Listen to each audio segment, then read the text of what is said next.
supaya pujian dan penyembahan kami Tuhan berkenan di depan hadirat Engkau, menyenangkan hati Engkau Bapa. Ajar kami hidup untuk menyenangkan hati Engkau Tuhan. Ajar kami hidup untuk taat dan setia dalam pengiringan Engkau Tuhan. Lekatkan hati kami semuanya dengan hati Engkau Tuhan. Engkau semua laku yang luar biasa, Engkau adalah yang biasa dan ajaib. Engkau adalah pegangan kehidupan kami Bapa. Terpujilah nama-Mu Tuhan. Terpujilah nama-Mu. Sebentar lagi kami akan mendengarkan firman-Mu Bapa. Mari Bapa urapi hamba-Mu yang akan mendengarkan firman-Mu. Pakai mulut bibir hamba-Mu untuk memberitakan Injil Tuhan. Supaya firman-Mu adalah jawaban bagi setiap jemaat-jemaat-Mu yang ada. Firman-Mu adalah pegangan kami semuanya Tuhan. Firman-Mu adalah terang bagi jalan kami Bapa. Berfirmanlah Bapa, kami siap mendengarkan firman-Mu Tuhan. Setiap kuasa kegelapan yang melakukan jalannya firman kami hancurkan keluar dari lubuk hati kami, dari ruangan ini Tuhan. Terima kasih Bapa, terpujilah nama-Mu. Terima kasih Bapa, berfirman kami siap mendengarkan firman. Doa kami hanya kami melaksanakan dalam Yesus. Haleluya. Amin. Bapak Ibu Saudara sekalian, pagi hari ini biarlah kita percaya dan kita imani bahwa firman Tuhan yang memerdekakan kita, firman Tuhan yang akan menuntut jalan kehidupan kita. Nah, dan firman Tuhan pagi hari ini bahwa sesuatu yang harus kita siapkan dan kita berjaga-jaga bagi anak Tuhan. Kita saat ini berada di akhir zaman dan kita percaya bahwa kedatangan Yesus yang kedua kali tidak lama lagi. Dan pagi hari ini bagi anak-anak Tuhan kita harus berjaga-jaga, ya, bahwa dunia ini yang semakin jahat, dunia yang ini yang semakin tidak nyaman, ya, tidak aman, ya, sesuatu terjadi, hal yang sangat luar biasa terjadi yang harus kita selalu amati. Dan biarlah benar firman Tuhan pagi hari ini untuk kita merenung, untuk kita bersiap sedia. Ya, kita melihat sini dengan tema siap sedia ketika kita menghadapi pengangkatan. Firman Tuhan pagi hari ini kita harus mempunyai sikap siap sedia apabila kita menghadapi rapture atau pengangkatan. Dan bukti di dalam firman Tuhan bahwa pengangkatan tersebut adalah bukan dongeng, bukan cerita khayal, tetapi firman Tuhan yang membuktikan, yang terbukti di dalam Matius pasal 24 dikatakan kedatangan anak manusia perumpamaan tentang pohon ara. Ya, jadi sebelum kita melihat ayat jadi bukti dari pengangkatan akan terjadi, kita melihat bahwa Israel yang dilambangkan sebagai pohon ara. Tariklah pelajaran dari perumpamaan tentang pohon ara. Apabila ranting-rantingnya melembut dan mulai bertunas, kamu tahu bahwa musim panas sudah dekat. Demikian juga jika kamu melihat semuanya ini, ketahuilah bahwa waktunya sudah dekat, sudah kiamat pintu. Ya, jadi inilah Israel yang dilambangkan sebagai pohon ara. Pohon ara dipakai sebagai simbol negara. Ya, di dalam simbol negara Israel selain ada pohon zaitun dan pohon anggur juga terdapat daun dari pohon ara. Jadi pohon ara ini sebagai simbol dari bangsa Israel, di mana kita tahu bahwa Israel yang saat ini dalam keadaan, ya, Bapak Ibu sudah melihat berita-berita di medsos ketika bangsa Israel mengalami suatu goncangan yang tidak terduga.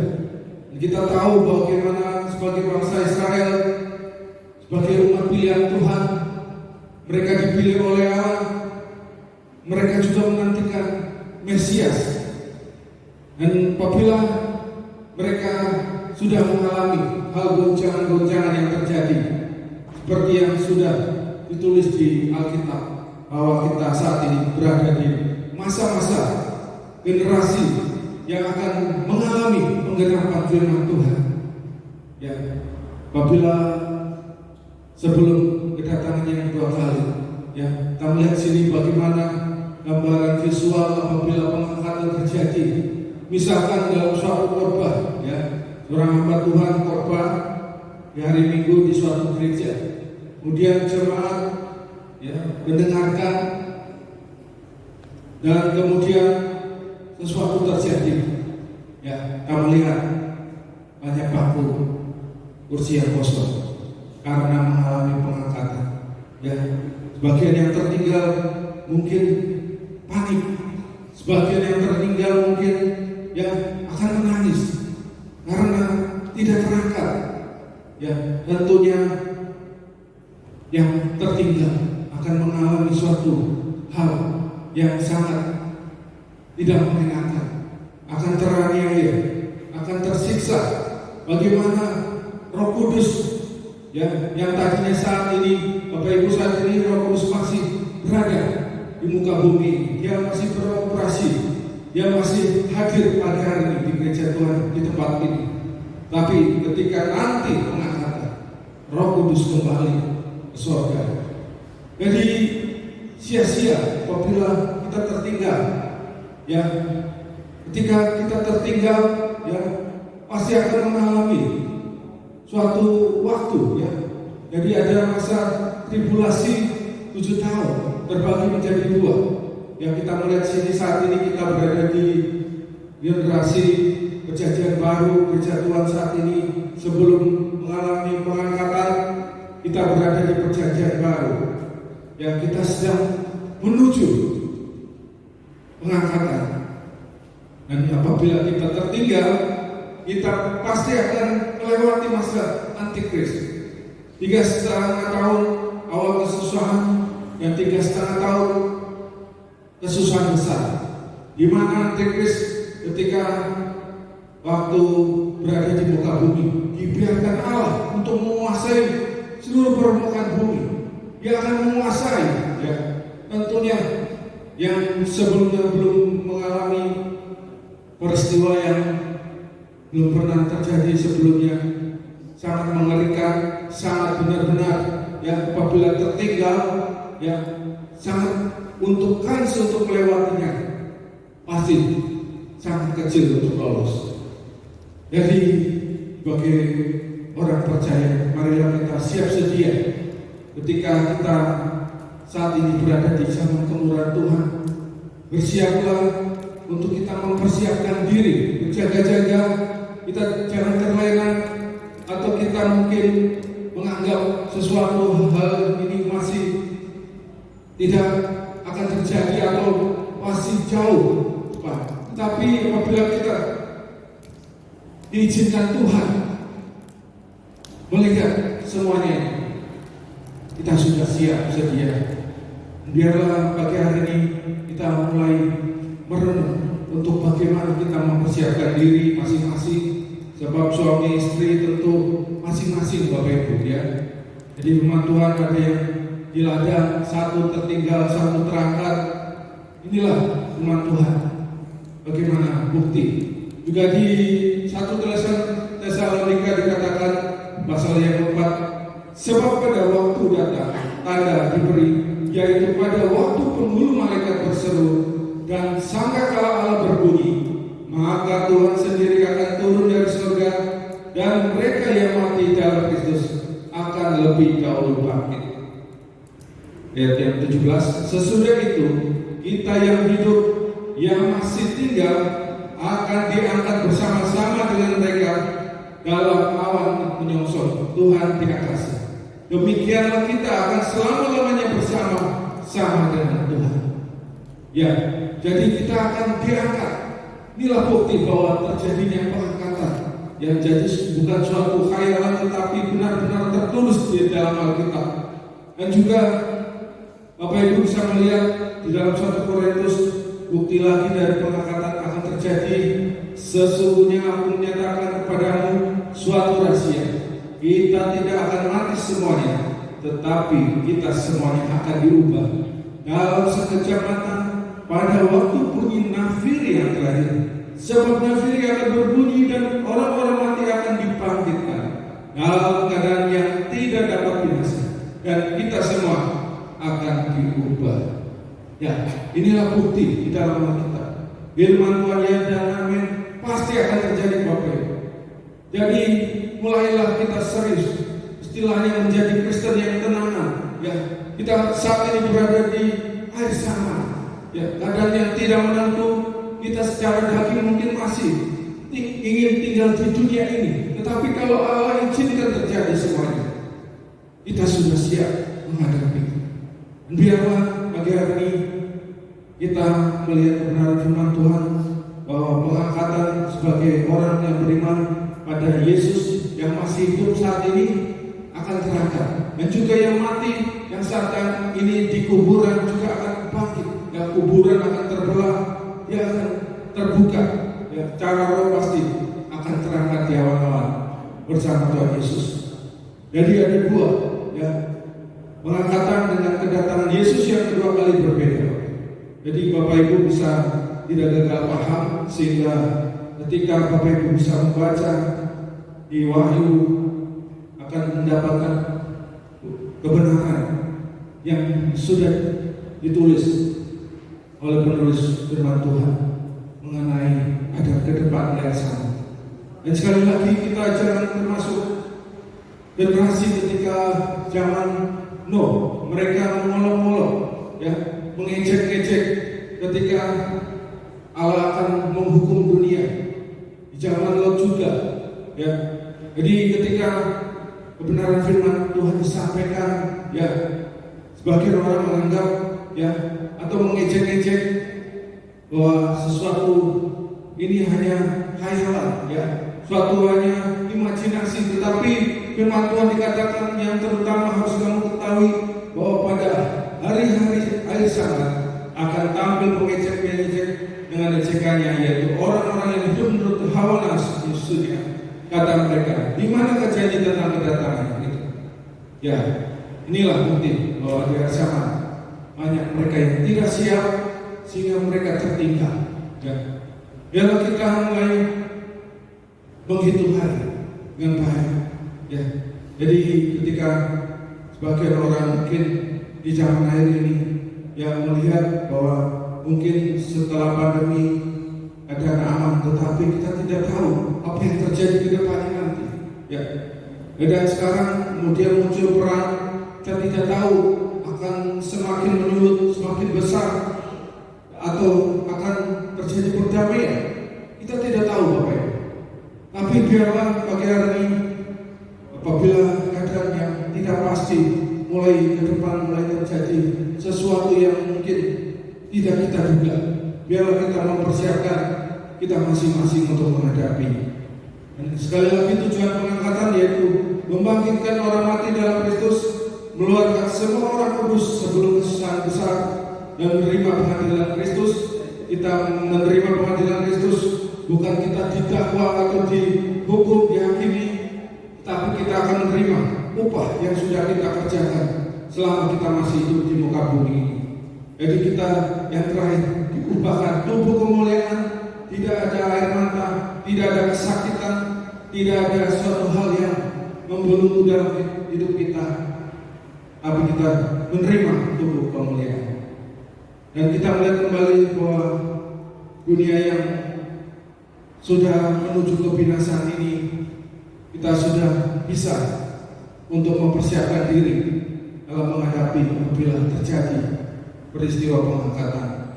Dan sekali lagi bukti bahwa masa kesusahan sudah diwahyukan, ya, oleh Rasul Yohanes, bagaimana ketika mendapatkan penglihatan di Pulau Patmos melalui 7 meterai. Ya, meterai pertama muncul Antikris, di mana ada penampakan kuda putih, dan juga meterai kedua terjadinya perang dunia. Ya, penampakan kuda merah, dan juga meterai ketiga terjadinya kelaparan. kuda hitam, kemudian metrek keempat, seperempat manusia dihukum di bumi mati, ya, dijauhi dari penampakan kuda tersebut. Dan selanjutnya metrek kelima, martir, jiwa-jiwa dibunuh jadi saksi Kristus. Dan metrek keenam, gempa bumi, langit dan bumi bergeser. Ya, sesuatu yang sangat mengerikan apabila kita tertinggal. Dan yang terakhir, sangat kelak penghakiman, mana malaikat Tuhan membunyikan sangkakala. Inilah bagaimana sangat mengerikan Bapak Ibu. Perang dunia terjadi, kelaparan, seperempat manusia di bumi mati. Kita tertinggal, kita harus menghadapi antikris, kita disuruh, dipaksa untuk menerima tanda cek. Mungkin kita tidak bisa berbelanja apabila kita tidak menerima tanda tersebut, hingga kita harus berjuang sendiri. Kita yang tertinggal mungkin akan tidak bisa ibadah, ya, akan lari mencari kasih kemana saja untuk menyelamatkan diri, karena demi untuk kita selamat masuk surga. Apabila kita menerima cek tanda tersebut, pasti jurusannya akan masuk neraka. Sangat mengerikan Bapak Ibu. Dan apabila kita tidak mempersiapkan diri dalam menghadapi pengangkatan, ya, kita akan menghadapi kesusahan besar yang terjadi. Kita melihat di sangkakala itu, sangkakala ini di mana sepertiga bumi terbakar, ya. Jadi adanya bencana alam, hujan yang terjadi, atau mungkin meteor yang menghantam bumi. Akan terjadi juga setengah, sepertiga laut jadi garam, sepertiga sungai jadi pahit, dan sepertiga matahari, bulan, bintang gelap ketika sangkakala berbunyi. Dan juga belalang yang sangat menyengat akan menggigit selama 5 bulan. Ini semua terdapat di Wahyu di pasal 8 ayat pasal 8 sampai 11. Jadi firman Tuhan akan tergenapi Bapak Ibu. Ya, firman Tuhan ya dan amin pasti akan menuju penggenapan yang terjadi. Dan juga sangkakala ke-6, 200 juta tentara berkuda membunuh sepertiga manusia. Dan yang terakhir, bait Allah di surga disertai calon penghakiman. Inilah hal yang akan kita lewati ketika kita bisa melihat bahwa bagian orang yang tertinggal akan menghadapi semuanya. Oleh sebab itu, untuk kita membekali bagaimana kita bersiap sedia untuk kita terangkat dan kita mengikuti pengangkatan, yang ingin saya bagikan ada 4 poin. Biarlah pagi hari Bapak Ibu semakin dekat pada Tuhan, semakin setia pada Tuhan, semakin bersemangat pada Tuhan, semakin mempunyai komitmen mengiringi Tuhan sampai mati, hingga apabila terjadi pengangkatan kita akan terangkat. Bahkan ketika mungkin tidak terjadi pengangkatan, kita mungkin mati, ya, secara jasmani di dalam kuburan, kita pasti akan ikut terangkat. Yang pertama, kita harus tekun menantikan Kristus. Firman Tuhan di dalam Wahyu pasal 3 ayat 10 dikatakan, "Karena engkau menuruti firman-Ku untuk tekun menantikan Aku, maka Aku pun akan melindungi engkau dari hari pencobaan yang akan datang atas seluruh dunia untuk mencobai mereka yang diam di bumi." Inilah yang pertama, kita harus tekun mempunyai suatu mentalitas bahwa kita akan mulai serius bahwa Tuhan ke depan akan segera datang. Ya, apabila kita tidak mempunyai mentalitas bahwa Tuhan masih lama jauh akan datang, pasti kita akan tidak tekun. Ya, si jahat pasti akan menjatuhkan kita untuk kita tidak tekun. Ketekunan yang harus kita punyai di dalam Tuhan. Kita belajar juga dari firman Tuhan untuk kita sama seperti 5 gadis bijak, di mana 5 gadis bijak tersebut pada waktu hal kerjaan seumpama 10 gadis yang mengambil pelitanya dan pergi menyongsong mempelai laki-laki. 5 di antaranya bodoh dan 5 bijaksana. Gadis-gadis yang bodoh itu membawa pelitanya, tetapi tidak membawa kulit. Sedangkan gadis-gadis yang bijaksana itu membawa pelitanya dan juga minyak dalam buli-buli. Jadi gadis yang bijaksana pasti akan menyiapkan diri. Ya, dia menyediakan pelita dan juga minyak. Minyak melambangkan Roh Kudus, metafora dari Roh Kudus. Apabila Bapak Ibu di akhir zaman ini tanpa Roh Kudus, ya kita tidak apa-apa. Ya, Roh Kudus yang akan menuntun kita untuk kita lebih setia pada Tuhan. Roh Kudus yang mengingatkan kita apabila kita sudah jauh dari Tuhan, Dia akan segera membimbing kita, akan mengingatkan dengan berbagai cara. Ya, Dia akan menegur kita apabila kita sudah keluar di jalurnya Tuhan. Ya, inilah pentingnya Roh Kudus. Peran Roh Kudus yang sangat luar biasa dalam kehidupan kita. Dia sebagai GPS dalam hidup kita. Pernah tersesat, tetapi ketika Roh Kudus menyelaraskan hidup kita, ya, membuat kita kembali sesuai menjadi kehendak Tuhan. Dan selanjutnya untuk kita dapat terangkat, kita belajar jadi pelayan yang setia. Ya, apabila Bapak Ibu ingat bagaimana perumpamaan ya dari hamba yang diberikan oleh tuannya talenta. 5 talenta dikembangkan sehingga ya makin bertambah. Kemudian berbeda dengan yang diberikan 1 talenta, ternyata hanya disimpan saja. Ya, hingga ketika itu hamba yang hanya memiliki 1 talenta hanya disimpan, akhirnya sangat membuat murka Tuhan. Ya, kita melihat di dalam Matius dikatakan, maka kata tuannya itu kepadanya, baik sekali perbuatanmu itu, hai hambaku yang baik dan setia.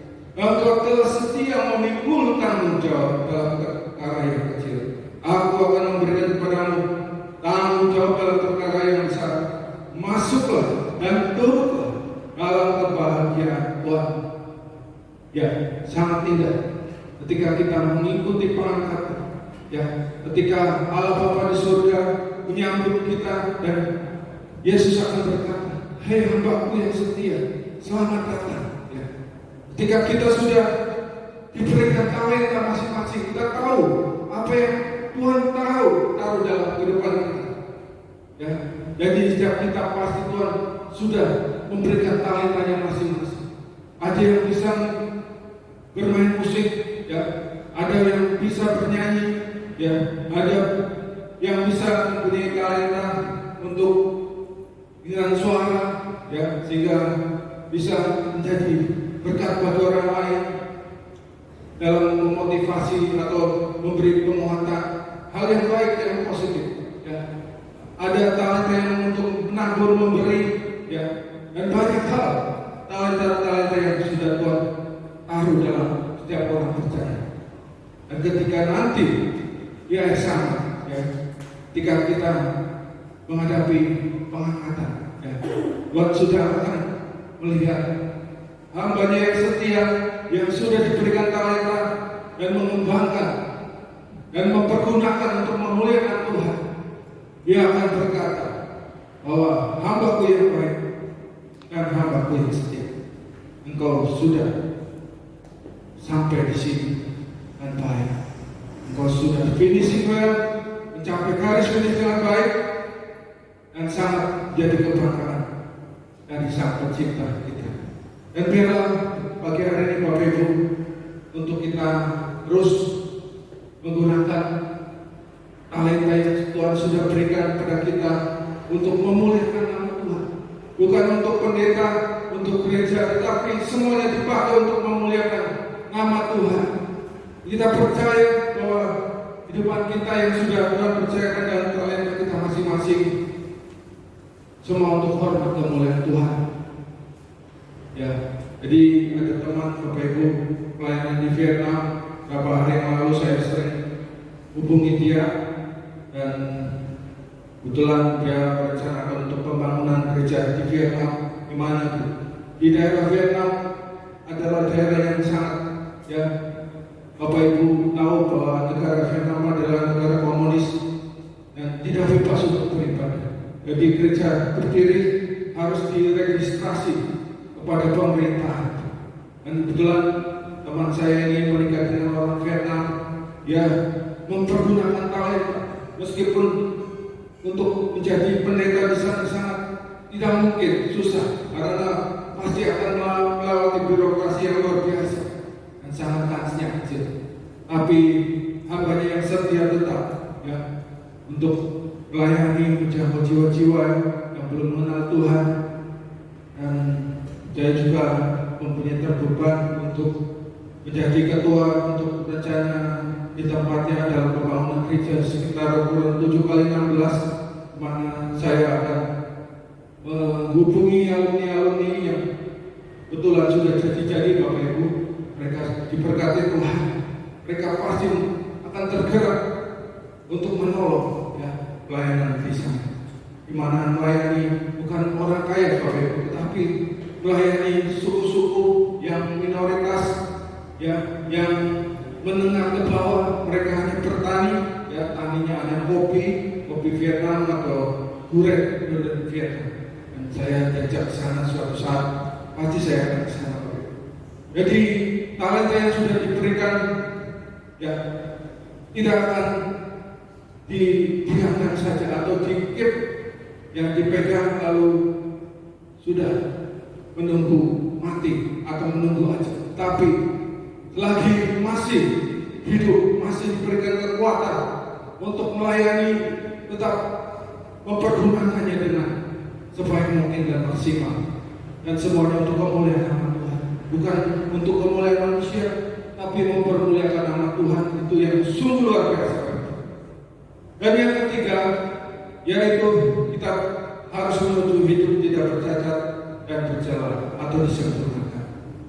Dan 1 Tesalonika pasal 5 ayat 23 dikatakan, semoga Allah dan sejahtera menguduskan kamu seluruhnya, dan semoga roh, jiwa, dan tubuhmu terpelihara sempurna dengan tak bercacat pada kedatangan Yesus Kristus Tuhan kita.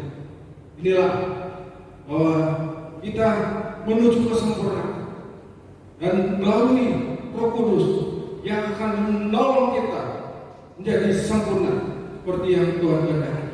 Ya, Roh Kudus adalah pribadi Allah yang akan menginsafkan kita, akan menegur kita. Ya, kamu sudah salah, kamu sudah sombong, kamu sudah di luar jalan Tuhan, kamu sudah mendukakan Tuhan. Ya, apabila kita selalu peka akan suara Roh Kudus, kita akan terbentuk untuk kita menuju kesempurnaan, dimurnikan sehingga menghasilkan emas dan karat yang luar biasa. Dan biarlah pagi hari ini kita melihat bagaimana sarana pembentukan Tuhan yang sudah saya bagikan minggu lalu, dengan adanya masalah, ya masalah mungkin silih berganti, tapi ada masuk dari Tuhan. Mungkin masalah kesehatan, masalah ya hubungan relationship, masalah suami istri, masalah dengan anak atau cucu, ya atau dengan tetangga dan lain sebagainya. Bagai hal yang Allah inginkan menjadi sarana untuk Tuhan membentuk kita, karakter kita diubahkan, sifat kita diubahkan, ya yang selalu yang tadinya ya tidak sabar jadi orang yang sabar, yang tadinya orang emosi jadi yang tidak emosi, ya sesuatu yang hal yang positif, hal yang baik yang Tuhan inginkan. Dan juga orang-orang yang di sekitar kita, ya besi menajamkan besi, manusia menajamkan manusia, hal yang baik Bapak Ibu. Terkadang mungkin kita tidak ingat bagaimana ketika kita bergesekan, ya di keluarga atau mungkin bahkan di gereja pun bisa terjadi Bapak Ibu. Ya. Makanya Bapak Ibu harus ingat bahwa semua yang terjadi Tuhan ingin membentuk kita. Kita hanya tanah liat yang Tuhan bentuk sebagai perabot atau Allah sebagai penjunan kita yang buat kita menjadi ya periuk. Dia ingin kita bisa sesuai kehendaknya, dan juga melalui berkat sebagai pembentukan yang Tuhan inginkan untuk menjadi sesuai dengan kehendaknya. Inilah bagaimana kita sadari bahwa kita sebagai anak-anak Tuhan untuk tetap menuju kehidupan yang tidak bercacat dan sempurna. Jika kita menyanyi "Ku mau seperti Yesus", kita pasti menuju ke sana. Minta Roh Kudus untuk memampukan kita, sehingga ketika kita bisa melewati semuanya ini, kita bisa menuju kesempurnaan yang Tuhan inginkan dalam kehidupan kita. Kita melihat sini bagaimana kita diciptakan untuk tujuan mulia. Jadi Tuhan sebagai pencipta menciptakan orang-orang yang mulia, dan satunya orang yang kurang mulia. Jadi istilahnya yang mulia adalah anak-anak Allah yang sudah dipilih jadi pilihan Tuhan. Dan kita bersyukur bagi kategori bagi anak-anak Allah yang Tuhan ciptakan dengan tujuan mulia. Biarlah kita melihat di dalam 2 Timotius ini bagaimana di dalam rumah yang besar bukan hanya terdapat perabot dari emas dan perak, melainkan juga dari kayu dan tangan yang pertama dipakai untuk maksudnya. Dan nanti ketika kita balik ke rumah Bapa di surga, Allah akan melihat kita sudah dimurnikan, kita sudah dikuduskan menjadi perabot Allah yang Allah letakkan dalam kerajaan surga, bagi rumah yang besar, rumah yang agung, rumah yang akan menjadi destinasi kita terakhir. Dan kita juga menjadi warga negara kerajaan surga yang kita akan tuju ke sana selama-lamanya kekal. Ya, sekali lagi kita sadari pentingnya Roh Kudus untuk mengucapkan kita, ya, Roh Kudus yang akan membantu kita untuk menuju kebenaran. Yang tadinya kita hamba dosa, kita dibenarkan, ya, yang tadinya kita tidak layak, kita dilayakkan. Ada melalui pengorbanan Yesus kita disucikan dan dikuduskan. Dan kita patut bersyukur Bapak Ibu, kita punya Allah yang benar-benar selalu membela dan menolong kita. Dan kita yang terakhir untuk kita tetap taat benar kata. Matius pasal 7 ayat 21 dikatakan, "Bukan setiap orang yang berseru kepadaku, Tuhan, Tuhan, akan masuk dalam kerajaan surga, melainkan dia yang melakukan kehendak Bapa-Ku yang di surga." Yang inilah setiap saat kita terus bertanya-tanya, sesuai kehendak Tuhan atau bukan, ya. Sehingga apa yang kita kerjakan, apa yang kita lakukan, kita kembali belajar dari Yesus yang selalu berkata, "Makananku adalah melakukan kehendak Tuhan." Apabila pagi hari Bapak Ibu mengkuduskan hari Sabat sebagai kehendak Tuhan, mana Tuhan diagungkan, Tuhan dimuliakan, ya, Tuhan menerima pujian, ya. Jadi ketika kita memuji Tuhan, biarlah bersungguh-sungguh, ya. Jangan sampai nanti pengangkatan, ya. Ada teori pakar teori menyatakan bahwa pengangkatan akan terjadi ketika di mana hari raya Pentakosta, ya. Ya, kita tidak tahu, tetapi bersiaplah ketika nanti hari Pentakosta, biarlah bersungguh-sungguh Bapak Ibu, ya. Jika mencari kebenaran Roh Kudus, biarlah bersungguh-sungguh. Jangan sampai ketika berdoa yang malah tidur atau malah main HP sehingga kita tidak terangkat Bapak Ibu, ya. Biarlah sekali lagi inilah firman Tuhan bagi kita untuk sadar, kita bangun dari tidur untuk kita tetap berfokus mempersiapkan apabila semuanya terjadi. Jika kita melakukan kehendak Bapa, kita melihat sini, ya, mau jadi penonton atau mau jadi atlet atau pemain, ya. Jika kita melakukan kehendak Bapa, ya, mungkin apabila menjadi penonton, kita melihat mungkin orang yang di luar sana, ya, yang tidak rajin ibadah atau menjadi anak-anak Tuhan, tetapi mereka diberkati. Mungkin kita iri atau mungkin kita, ya, akan bertanya kepada Tuhan, kenapa mereka diberkati Tuhan, kita tidak, ya. Tapi apabila Bapak Ibu menjadi penonton juga, ya, mungkin kita akan selalu mengomentari orang, ya, atau suka menghakimi orang, hingga apabila menjadi penonton, ya, hanya melihat, ya, tidak melakukan sesuatu untuk mencetak, ya. Misalkan kalau melihat, ya, anak-anak Tuhan, ya, yang mungkin tidak setia ke gereja, ujian melihat panggung masih kosong, ya hanya melihat saja, tidak inisiatif untuk mulai bersaksi atau mulai ya mengajak orang lain untuk kembali diingatkan untuk setia kembali. Ya. Inilah beda antara penonton dan pemain. Ya. Biarlah pagi hari ini mentalitas kita untuk melakukan kehendak Bapa untuk tetap jadi atlet yang terbaik dan menyenangkan hati Tuhan. Nah, kebenaran firman Tuhan, biarlah mulai pagi hari ini kita mempersiapkan diri apabila suatu saat kita mengalami pengangkatan, kita sudah dipersiapkan Tuhan. Kita jangan sampai tertinggal Bapak Ibu, karena ada apabila yang tertinggal akan melewati aniaya yang besar, yang sesuatu yang terjadi sangat mengerikan. Kita pasti sangat berat menghadapinya. Dan dalam keterangan firman Tuhan kita tetap berjaga-jaga. Kita juga berdoa bagi mereka yang mungkin sudah undur dari Tuhan, mereka yang sudah mulai melupakan Tuhan, untuk kembali di jalurnya hingga menyenangkan hati Tuhan dan sesuai dengan Tuhan. Saya udah para pemain musik untuk maju ke depan. Jadi bicara yang mulia di hadapan Tuhan. Kita punya waktu yang tersisa hanya untuk menyenangkan hati Tuhan.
dengan kami. Mari Roh Kudus, Allah Roh Kudus, biarlah Engkau menuntun kami sehingga ketika kami menghadapi rapture pengangkatan, Engkau akan mengangkat kami. Kami terhindar dari masa aniaya besar. Kami bersyukur pagi hari ini karena firman-Mu disampaikan, Allah menyempurnakan. Roh Kudus selalu menguasai hati pikiran kami, yang kami tetap dalam kendali Allah. Dalam nama Tuhan Yesus Kristus kami berdoa dan ucap syukur. Haleluya. Amin. Kekasih-kekasih Tuhan, pulanglah terimalah berkat dari Allah Bapa surga, rahmatnya, anugerahnya, dan cinta kasih sayang dari Tuhan Yesus Kristus serta persekutuan Allah Roh Kudus menyertai hari ini sampai selama-lamanya. Dalam nama Bapa, Putra, dan Roh Kudus. Haleluya. Amin.